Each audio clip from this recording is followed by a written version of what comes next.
Welcome to the Mentorship Challenge. I'm Mark Wayner, and I'm living proof of the impact that mentorship can have on a person's life. Throughout my career, I've been fortunate to have worked with and associated with some incredible people whose guidance, advice, and yes, sometimes even criticism have certainly played a role in the success that I've enjoyed. I think mentorship is something that can benefit everybody.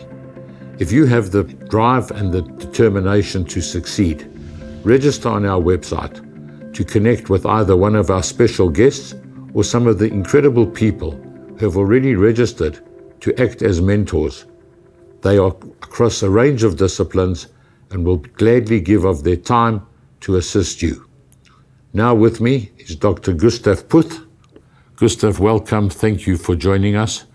For the benefit of the viewers, Gustav is a professor of marketing, expert in communications, strategy, a whole host of things, business leadership, author of books, guest lecturer at many overseas universities, and it goes on and on and on. What I'd like to discuss with you today is the impact of mentorship on your own life personally, and the impact, do you think, how important is it for people to have somebody who actually sits with them as opposed to picking up, working with people, absorbing. So I think there are two kinds of mentorships. There's the formal one, let's sit across the table and let's do so. Let's start off. Has mentorship played a role in your life and your success to date? Absolutely, yes.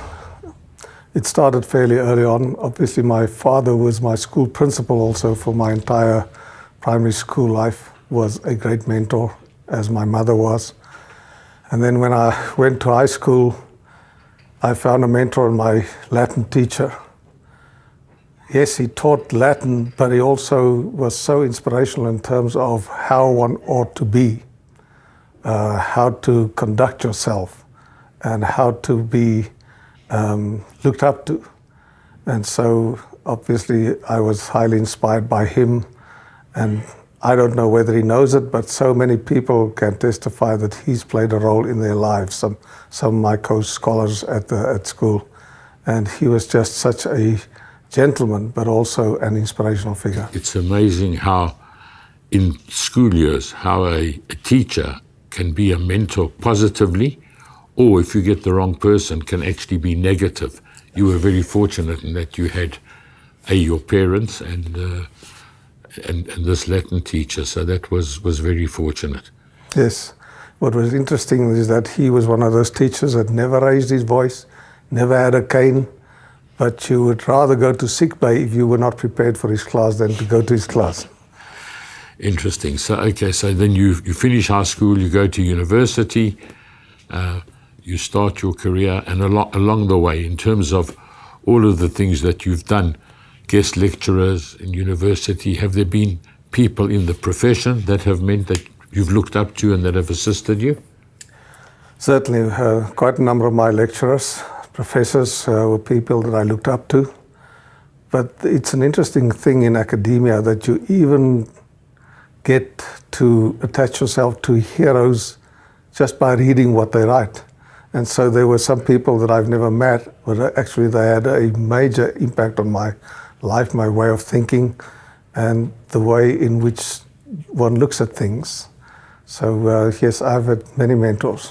Question for me, have you ever come across a situation where you have a student who is so inquiring or that actually inspires you, so in a different kind of way you can actually have a student who is a mentor? You learn different things. Yes, that clearly happens. And if you stand in front of a class of students, you can actually almost discern which ones really draw from you and which ones are there just incidentally listening to you. So there is that kind of connection that's made between somebody who really wants to learn from you. Okay, so now you have businesses and specializing in leadership, advising companies, doing all these kind of things from marketing to communication. In terms of mentorship, as we said earlier, the kind of mentorship you had was by osmosis almost, by learning from people. Do you think that there is a difference, a benefit where somebody can sit across the table like we are doing now, come along and I say, this is what I'm doing, this is my interest, and you advise and guide me, as opposed to just learning on the road of life?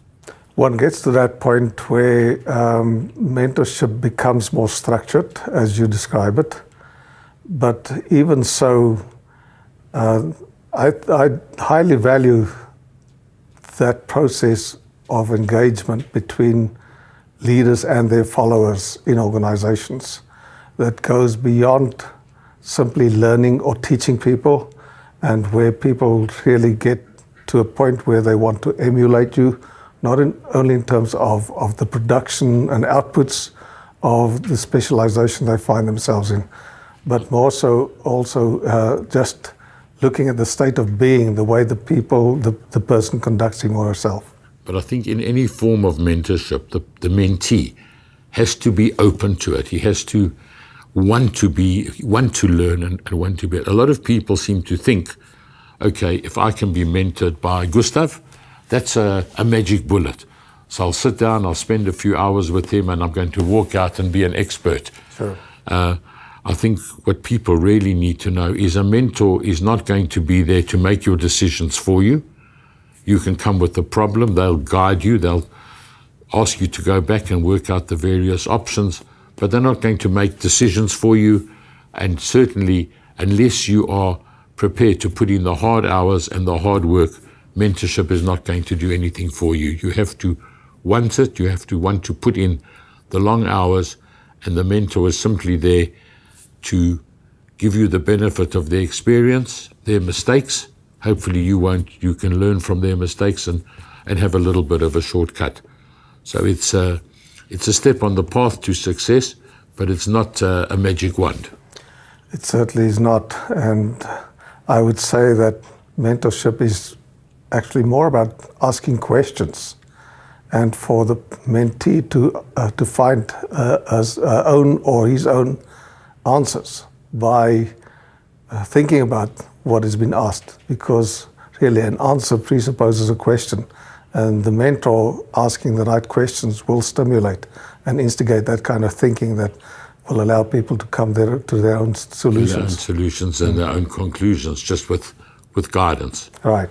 So that's fantastic. So in your career, have you had success in mentoring some people and students? Yes, I think what is interesting is that sometimes you mentor people, or you are adopted as a mentor without even knowing about it. And in some instances, yes, there are some students that would go beyond the structured situation of teaching, and they would come to you to be mentored by you. In my mind, that's really the truest form of mentoring, when a mentee seeks out a mentor. So why should somebody who wants to be in a particular field look for a mentor, have a mentor?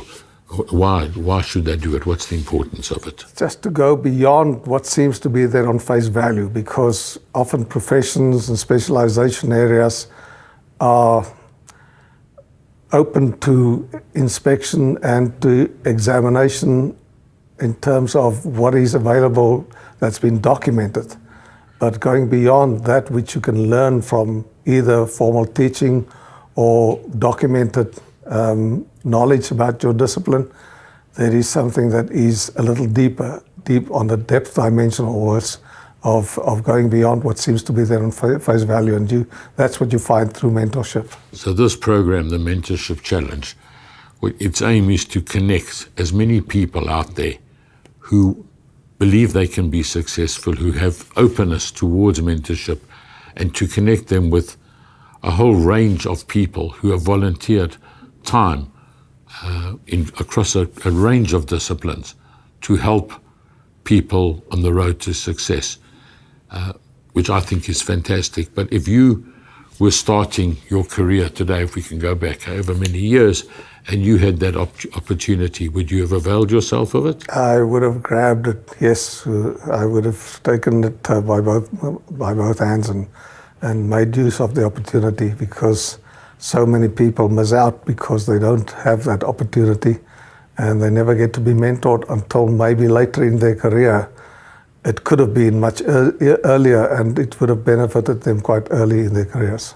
Yeah, because I mean, people starting out in whatever field face a number of challenges. Usually it's financial, how do I get money to start the business? And those are common to everybody. But to put people together with someone like yourself in your field, let's say marketing, to get advice from, I mean, that's priceless. You can't buy that. So it's something that has to be given. And I think there needs to be some kind of chemistry between the mentor and the mentee. Absolutely. And that also prevails in the situation of postgraduate study. I always say that being mentored on that level is almost like going into a marriage. You've got to be comfortable, you've got to be compatible, and there's got to be a spark of mutual beneficial relationship in it.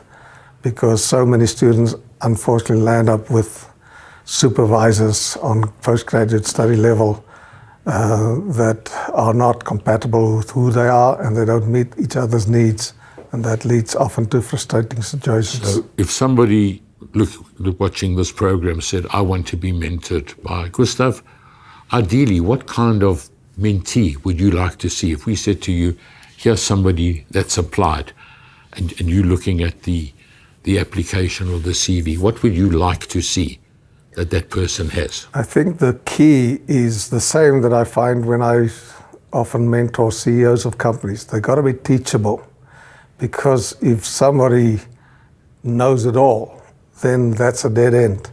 And to the extent that people are teachable and want to learn, I think that is the key to that kind of relationship. Absolutely. Thank you for that insight. So now you know what this program is all about and what we're trying to do.